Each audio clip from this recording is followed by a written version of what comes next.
തോറ്റവരുടെ ഗ്രൂപ്പിൽ ഇന്നലെ മഴ എല്ലാവരും തോപ്പിച്ചു. തോറ്റ ഗ്രൂപ്പ് എന്ന് പറഞ്ഞു കഴിഞ്ഞാൽ ഈ സൂപ്പർ 8-ലെ 2 ഗ്രൂപ്പിനെ കുറിച്ചാണ് പറയുന്നത്. അതായത് ലീഗിലെല്ലാ മത്സരവും ജയിച്ചവർ ഒരു ഗ്രൂപ്പും, ഒരു കളിയെങ്കിലും തോറ്റവർ 2ാം ഗ്രൂപ്പും. അങ്ങനെയാണല്ലോ പ്രീ സീഡിംഗ് എന്ന് പറഞ്ഞിട്ട് ICC ഉണ്ടാക്കി വെച്ചേക്കുന്നത്. അതിൽ തോറ്റവരുടെ ഗ്രൂപ്പിലുള്ളതാണല്ലോ പാകിസ്ഥാനും ന്യൂസിലാൻഡും. അപ്പോൾ ആ മത്സരമാണ് ഇതിൽ മഴയിൽ മുങ്ങിപ്പോയത്. ഇന്നലെ മഴ മുടക്കിയത് ആർക്ക് ഗുണമാവും എന്ന് വരും മത്സരങ്ങൾ കൂടി കഴിഞ്ഞാലേ അറിയൂ.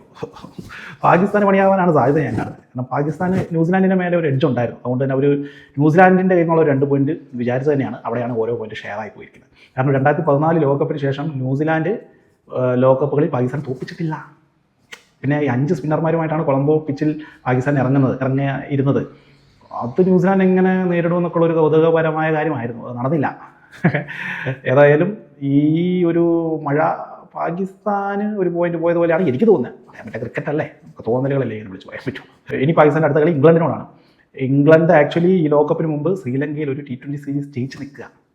മനസ്സിലായില്ലേ? അപ്പോൾ അവർക്ക് അവിടെ ആ ഒരു പരിചിതമാണ് കുറച്ചും കൂടി. അപ്പോൾ ആ ഒരു വെല്ലുവിളി നേരിടേണ്ടി വരും. പിന്നെ ശ്രീലങ്കയുമായിട്ടാണ് പിന്നത്തെ കളി. ശ്രീലങ്കയെ തോപ്പിക്കുക എന്ന് പറഞ്ഞാൽ ഇച്ചിരി ബുദ്ധിമുട്ടുള്ള കാര്യമാണ്. ഓസ്ട്രേലിയയൊക്കെ കണ്ടില്ലേ, സിംബാബ്വെ ശ്രീലങ്കയെ തോപ്പിച്ചെങ്കിൽ പോലും സ്റ്റിൽ ശ്രീലങ്ക ഒരു ടഫർ സൈഡാണ്. എസ്പെഷ്യലി ഈ സ്പിന്നിലേക്കൊക്കെ വരുമ്പോൾ. ഹസറങ്കയ്ക്ക് പരിക്ക് പറ്റി ഔട്ടായെങ്കിലും കൊണ്ടടേ അവർക്ക് ഇഷ്ടംപോലെ സ്പിന്നർമാർ, പ്രത്യേകിച്ച് തീക്ഷണയൊക്കെ അത്യാവശ്യം ഫോമിനാണല്ലോ. അപ്പോൾ അത് പാകിസ്ഥാൻ ആശങ്കപ്പെടുത്തുന്നതായിരിക്കും അല്ലേ. പിന്നെ ഈ മഴ അവിടെ ഒരു പണിയാവുമോ ശ്രീലങ്കയിൽ? ഇന്നത്തെ ശ്രീലങ്ക ഇംഗ്ലണ്ട് സൂപ്പർ 8 മാച്ചിൽ മഴ ഭീഷണി ഉണ്ടെന്ന് പറയുന്നു.